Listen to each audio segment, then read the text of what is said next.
8.1 का question number 3 है हमारे पास, जिसमें हमें कहा गया है कि for what value of m, m की किस कीमत के लिए द वेक्टर्स 4i + 2j -3 के एंड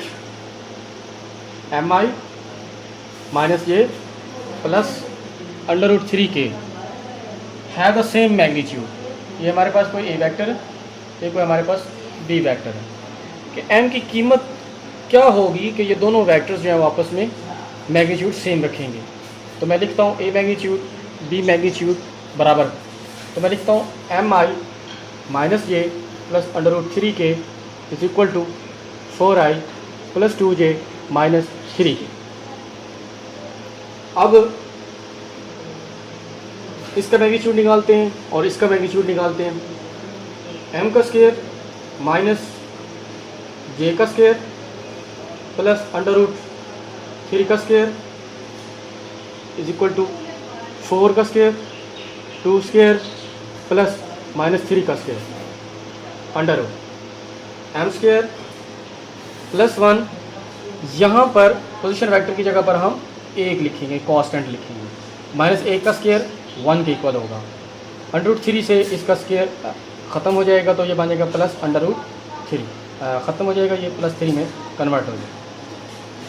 इसके बाद हमारे पास 16 + 4 + 9 ये अंडर रूट आ गया, ये बन जाएगा हमारे पास 29 under root is equal to m का स्क्वायर प्लस 4 अंडर रूट। अब यहाँ से +4 जो है जैसे के अंदर मौजूद है, इसको हम दूसरी तरफ ले जाकर माइनस कर सकते हैं। m का square is equal to 29 - 4 under root is equal to 25 under root. इसको हम मज़ीद शॉर्ट करेंगे तो ये बन जाएगा +-5। तो यही हमारा मतलूबा आंसर इस क्वेश्चन का। इसके बाद हम नेक्स्ट क्वेश्चन की जानिब चलते हैं।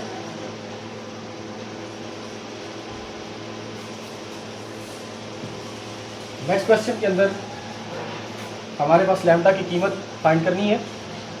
इसमें हमें स्टेटमेंट दी गई है, if vector 3i + j - k और λi -4j + 4k are parallel, show that the value of lambda. अब ये दो वेक्टर्स जो हैं वो आपस में पैरेलल हो सकते हैं। हम डेफिनेशन के अंदर पढ़ चुके हैं कि पैरेलल तब होंगे जब किसी एक वेक्टर के साथ कोई कांस्टेंट मल्टीप्लाई होगा। जैसे कि मैं लिखता हूँ 3i + j - k is equal to λi -4j + 4k। अगर हम इसको किसी कांस्टेंट के साथ मल्टीप्लाई करें तभी ये उसके इक्वल हो सकते हैं। अब k को अंदर मल्टीप्लाई किया, ये बन जाएगा λik -4jk + 4k। इस तरफ हमारे पास 3i + j - k। अब i वाला हिस्से के बराबर होगा, j वाला jk, k वाला kk। तो लिहाजा मैं लिख सकता हूँ इसको 3i is equal to λik। i से i कैंसिल हो जाएगा तो लैम्डा इज इक्वल टू आ जाएगा 3/k। अब यहाँ पर k की वैल्यू हमें फाइंड करनी पड़ेगी, तो उसके लिए देखें j वाला हिस्सा j वाले के बराबर है, तो हम लिखेंगे j is equal to -4jk। j से j कैंसिल हो जाएगा, इज इक्वल टू 1 आ जाएगा -4k। अब -4 इस तरफ मल्टीप्लाई हो रहा है, उस तरफ लेके जाएंगे तो वो डिवाइड हो जाएगा, -1/4 इज इक्वल टू k। -4 इस तरफ डिवाइड हो रहा है, उस तरफ ले जाकर k की वैल्यू पुट कर देते हैं। 3/-1/4 बटे के ऊपर बटा बना है तो ये 3 के साथ जाकर मल्टीप्लाई हो जाएगा, तो ये बन जाएगा -3 × 4 इज इक्वल टू लैम्डा। तो लैम्डा इज इक्वल टू -12। तो इस तरह से हमारे ये दो क्वेश्चन सॉल्व हो गए। अब हम चलते हैं तीसरे क्वेश्चन की जानिब जो इससे नेक्स्ट आ रहा है। फर्स्ट क्वेश्चन नंबर 9 है कि ए वेक्टर हमारे पास इसके इक्वल है, बी वेक्टर हमारा इसके इक्वल है, और हमें कहा है कि a - b वेक्टर हमने फाइंड करना है। इसकी हमने मैग्नीट्यूड फाइंड करनी है, a - b का मैग्नीट्यूड फाइंड करना है और कोसाइंस डायरेक्शन भी बतानी है।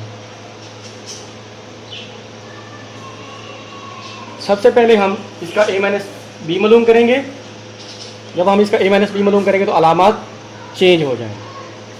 तो यहाँ पर 3 में से 2 जाएंगे तो 1 i बचेगा, 2 में से माइनस फिर 1 हो जाएगा तो हमारे पास -3j बन जाए, 4 में से 3 जाएंगे तो हमारे पास 1 k बच गया। अब ये वो हमारे पास a माइनस बी वैक्टर हासिल हो गया। अब इसका मैग्नीट्यूड फाइंड करते हैं। इसका मैग्नीट्यूड यूँ होएगा 1 का स्क्वायर जमा -3 का स्क्वायर जमा 1 का स्क्वायर, और ये ऊपर जगह 1 जमा 9 जमा 1 इक्वल टू 11 √ ये हमारा इसका मैग्नीट्यूड आ गया। अब हमने इसका कोसाइन डायरेक्शन मालूम करना है। कोसाइन डायरेक्शन ये होता है कि जो वेक्टर्स के पोजीशन वेक्टर्स होते हैं जैसे कि i, j और k, इनके बटे में अलग अलग से मैग्नीट्यूड लिखना होता है। अगर मैं कोसाइन डायरेक्शन ऑफ अल्फा ढूंढ रहा हूँ ऑफ अल्फा, तो वो बराबर होगा पोजीशन वेक्टर i बटा मैग्नीट्यूड 11 √ उसके बाद एक और चीज़, यहाँ पर कांस्टेंट वैल्यू लिखते हैं, पोजीशन वेक्टर नहीं लिखते, तो इसके साथ कांस्टेंट वैल्यू थी 1। कोसाइन डायरेक्शन ऑफ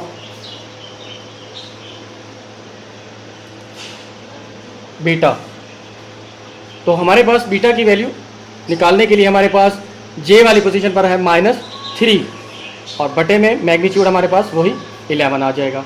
इसके बाद कोसाइन डायरेक्शन